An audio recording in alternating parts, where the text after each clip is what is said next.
Hello friends, welcome to defence matrix.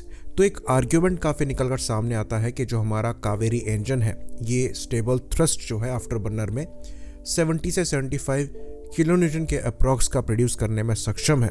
तो हम इन engines को अपने फाइटर प्लेटफॉर्म में यूज़ क्यों नहीं करते?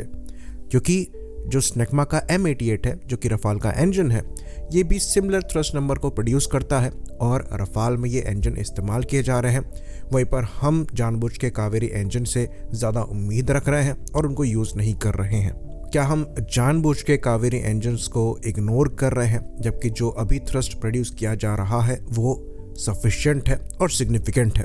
तो जब हम इस आर्ग्यूमेंट को सामने रखते हैं तो हम बहुत बड़ी गलती करते हैं। ऑल्दो ये चीज़ ज़रूर है कि जो स्नेकमा M88 है, GEF 404 है और कावेरी इंजन है, ये सेम कैटेगरी के इंजन है, पर स्नेकमा M88 परफॉर्मेंस में एक काफ़ी अच्छा इंजन है। मैक्सिमम थ्रस्ट नंबर खाली एक पैरामीटर है, उसको लेकर हम इन इंजन्स को कंपेयर नहीं कर सकते। तो यहाँ पर हम कावेरी और M88 के बीच में डायरेक्ट कंपैरिजन नहीं करेंगे। यहाँ पर हम कंपेयर करेंगे M88 को F404 इंजन से जो कि फ़िलहाल के लिए LC-तेजस से इस्तेमाल किया जा रहा है और रफाल के पहले प्रोटोटाइप्स में इस्तेमाल किया जाता था M88 के आने से पहले। तो ये चीज़ हम जानते हैं कि रफाल जो है ये अपने M88 इंजन्स के साथ सुपर क्रूज करने में सक्षम है। लेकिन क्या F404 इंजन यूज़ करने के बावजूद, जो कि ज़्यादा पावरफुल इंजन है, FA-18 super hornet super cruise कर सकता है? इसका जवाब है नहीं। इसके पीछे कई फैक्टर्स होते हैं। एरोडायनामिक डिज़ाइन जो है ये एक इम्पॉर्टेंट फैक्टर तो है ही, साथ ही साथ इंजन भी एक इम्पॉर्टेंट फैक्टर है। जब हम F404 और M88 को कंपेयर करते हैं और ये चीज़ देखते हैं कि जो आफ्टर बर्निंग थ्रस्ट है GEF 404 का, जो कि हमारे द्वारा इस्तेमाल किए जा रहे हैं LC-तेजस में, ये 80 किलो न्यूटन के अप्रॉक्स का है। वहीं पर M88 का जो आफ्टर बर्निंग थ्रस्ट है ये 75 किलो न्यूटन का है। तो करीबन 5 किलो न्यूटन M88 का जो थ्रस्ट है ये F404 से कम है। लेकिन जब ड्राई थ्रस्ट की बात आती है तो M88 का जो ड्राई थ्रस्ट है ये 50 किलो न्यूटन के मार्क को टच करता है। वहीं पर F404 में ये 47 से 48 किलो न्यूटन के अप्रॉक्स का है। यानी कि जो ड्राई थ्रस्ट है ये मैक्सिमम M88 का ज़्यादा है और ज़्यादातर एयरक्राफ्ट ड्राई थ्रस्ट में ही फ्लाई करते हैं। After burning thrust special occasions में ही इस्तेमाल किया जाता है। तो इस लिहाज से जो M88 इंजन है ये F404 से ज़्यादा पावरफुल है। बाकी एक और काफ़ी इंपॉर्टेंट फैक्टर जो होता है ये थ्रस्ट टू वेट रेशियो होता है। F404 का जो वज़न है ये 1035 किलोग्राम का है। इसके कंपैरिजन में M88 का क्या वज़न है? ये 900 किलोग्राम से भी हल्का इंजन है। यहाँ पर जो ड्राई वेट है ये 897 किलोग्राम का है। तो यहाँ पर आपको ज़्यादा ड्राई थ्रस्ट हल्के ड्राई वेट के साथ मिलता है। तो जो पावर टू वेट रेशियो है ये F404 से भी ज़्यादा बेटर हो जाता है। बाकी एक और इम्पॉर्टेंट चीज़ हम M88 के बारे में आपको बता दें कि यहाँ पर जो स्पेसिफिक फ्यूल कंजम्पशन है ये भी F404 से कम है। तो मिलिट्री थ्रस्ट में यहाँ पर जो स्पेसिफिक फ्यूल कंजम्पशन है ये 22.14 ग्राम पर किलो न्यूटन सेकेंड है। इसके कंपैरिजन में जो F404 का है ये 23 ग्राम पर किलो न्यूटन सेकेंड है। आफ्टर बर्निंग थ्रस्ट में भी आपको सिमिलर नंबर मिलेंगे। M88 के केस में ये मात्र 47.11 ग्राम पर किलो न्यूटन सेकेंड है। वहीं पर जो F404 का है ये सीधे 49 ग्राम पर किलो न्यूटन सेकेंड हो जाता है। तो जो इंपॉर्टेंट पैरामीटर्स हैं जहाँ पर फ्यूल कंजम्पशन हो गया, ड्राई थ्रस्ट हो गया, इंजन का वेट हो गया, इस क्लास में जो करंट इंजन तेजस में इस्तेमाल किया जा रहा है जो कि जनरल इलेक्ट्रिक का F404 है उससे बेहतर M88 इंजन हो जाता है।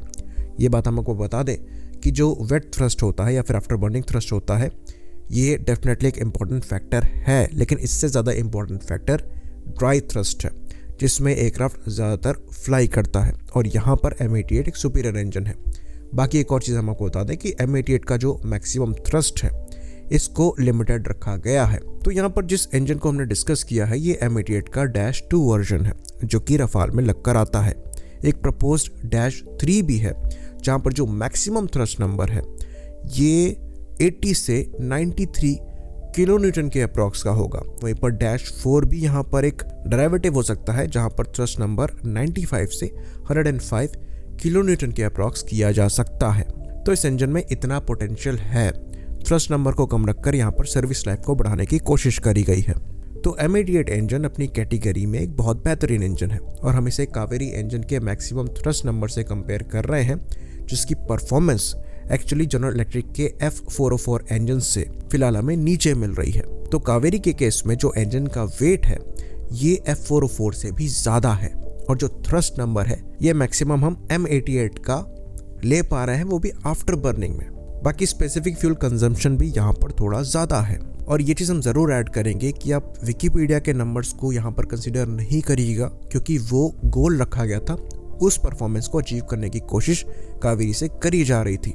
अगर वो कर लिया जाता तो कावेरी इंजन परफॉर्मेंस में F404 से भी बेहतर होता, पर फिलहाल के लिए वहाँ पर हम रीच नहीं कर पाए हैं। और जो ड्राई थ्रस्ट हमें मिल रहा है ये 45 से 48 किलो न्यूटन के अप्रॉक्स का है, जो कि अगेन M88 से कम है। तो ये चीज़ हम ज़रूर कहेंगे कि कावेरी पे हमें काम करना चाहिए, पर M88 से कंपेयर करके या किसी दूसरे इंजन से कंपेयर करके ज़बरदस्ती ये प्रूफ करने की ज़रूरत नहीं है कि ये इंजन अभी यूज़ करने के लायक हो गया है। अगर हम F404 की परफॉर्मेंस को भी रीच कर पाते हैं तब भी हमें इसे इस्तेमाल करना चाहिए, लेकिन करंट फॉर्म में ये इंजन हम LC तेजस से यूज़ नहीं कर सकते, क्योंकि F404 के साथ भी थोड़े परफॉर्मेंस लैग तेजस में एग्जिस्ट करते हैं, स्पेशली ट्रांससोनिक परफॉर्मेंस में। तो तेजस को एक हायर थ्रस्ट वाले इंजन की रिक्वायरमेंट पहले से एग्जिस्ट करती है। तो यहाँ पर हम फॉल्स नैरेटिव और फॉल्स केस बनाना बंद करें तो बेहतर रहेगा। बेहतर ये है कि रियलिस्टिक चीज़ों को लेते हुए कावेरी इंजन पर काम किया जाए और इस इंजन की जो परफॉर्मेंस रखी गई थी उसको अचीव करने की कोशिश करी जाए, जिसके अंतर्गत जो टेस्ट फैसिलिटीज़ हम लैक करते हैं उसको इस्टेब्लिश करना ज़रूरी है, टेस्ट प्लेटफॉर्म्स को यहाँ पर लाना ज़रूरी है और यहाँ फंडिंग्स को डालना ज़रूरी है। तो ये रिसर्च और डेवलपमेंट का काम है, यहाँ पर पैसा ज़्यादा लगेगा और हमें लगाना भी चाहिए, क्योंकि जेट इंजन कोई छोटी मोटी टेक्नोलॉजी नहीं है। हमने बिना किसी इंफ्रास्ट्रक्चर के भी काफ़ी कुछ अचीव किया है कावेरी प्लेटफॉर्म से, लेकिन ज़रूरत यहाँ पर यह है कि इस प्रोग्राम को छोड़ा ना जाए और जब तक हम यहाँ पर सक्सीड नहीं होते तब तक हमें यहाँ पर फंडिंग भी करनी ज़रूरी है, इस पर काम करना भी ज़रूरी है। लेकिन फॉल्स नैरेटिव से भी हमें बचना चाहिए कि अब ये इंजन मैच्योर हो गया है और इसे इस्तेमाल करना चाहिए। आर्म्ड फोर्सेस जानबूझकर इसे इस्तेमाल नहीं कर रही हैं, वो अनरियलिस्टिक रिक्वायरमेंट रख रही हैं, ऐसा नहीं है। बाकी साफरान के साथ अगर हम आगे चलकर फ्यूचरिस्टिक जेट इंजन को डेवलप करते हैं तो डेफिनेटली उनसे भी हम हेल्प ले सकते हैं कावेरी इंजन को इम्प्रूव करने के लिए। और ये नई बात नहीं होगी, पहले भी हमने ली है, जिसकी वजह से इंजन में काफ़ी इम्प्रूवमेंट भी हुए हैं। इवन M88 के कोर को ही सीधे सीधे स्नेकमा ने कावेरी के लिए ऑफर कर दिया था। अगर स्नेकमा तैयार होता है कोर की टेक्नोलॉजी देने के लिए तो वो भी हम कावेरी के साथ ट्राई करके कावेरी को इम्प्रूव कर सकते हैं और इस डायरेक्शन में हमें ज़रूर आगे बढ़ना चाहिए। आई होप इन्फॉर्मेशन क्लियर रही हो। इसी बात पर इस वीडियो को हम ख़त्म करेंगे। लाइक करिए, सब्सक्राइब करिए। जय हिंद।